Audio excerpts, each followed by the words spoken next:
Administrator Karachi و ترجمان سندھ حکومت بیرسٹر مرتضی وہاب نے Sindh urban research and rescue academy کا افتتاح کر دیا۔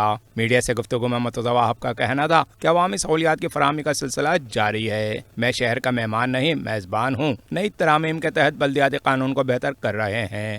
میں بتاؤں، میں بڑا فخریہ کہتا ہوں میں شہر کا مہمان نہیں ہوں، شہر کا میزبان ہوں۔ یہ میرا شہر ہے، یہ چانڈیو صاحب کا شہر ہے، یہ آپ لوگوں کا شہر ہے۔ یہ مہمان نوازی چھوڑ دیں، ہم میزبان ہیں، ہم میزبان لوگوں کی مہمان نوازی کرتے ہیں۔ میرا شہر ہے، شہر کی خدمت ہر کیپیسٹی میں۔ مرتضی وہاب کا کہنا تھا کہ ملک میں جو کچھ ہوگا آئین و قانون کے تحت ہوگا۔ عمران خان کہہ رہے ہیں وہ ملک میں تبدیلیاں لا رہے ہیں۔ پہلا انقلاب دیکھا جو گھر کو چلا جاتا ہے۔ یہ پہلا میں سمجھتا ہوں انقلاب ہے جو گھر میں بیٹھ کے آتا ہے، روز رات کو گھر چلے جاتے ہیں۔ ایسا انقلاب اللہ تعالیٰ ہی لائے تو چھوڑ دیجئے۔ میں سمجھتا ہوں کہ آئین اور قانون کے مطابق اس ملک کو چلنے کی ضرورت ہے۔ آئین پاکستان، آئین عمران نہیں۔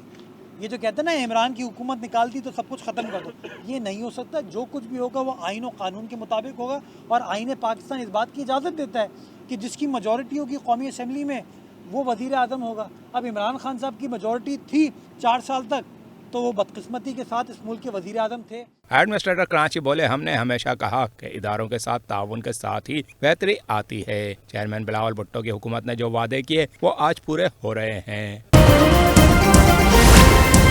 Z110 نیوز، خبر کی اصل خبر۔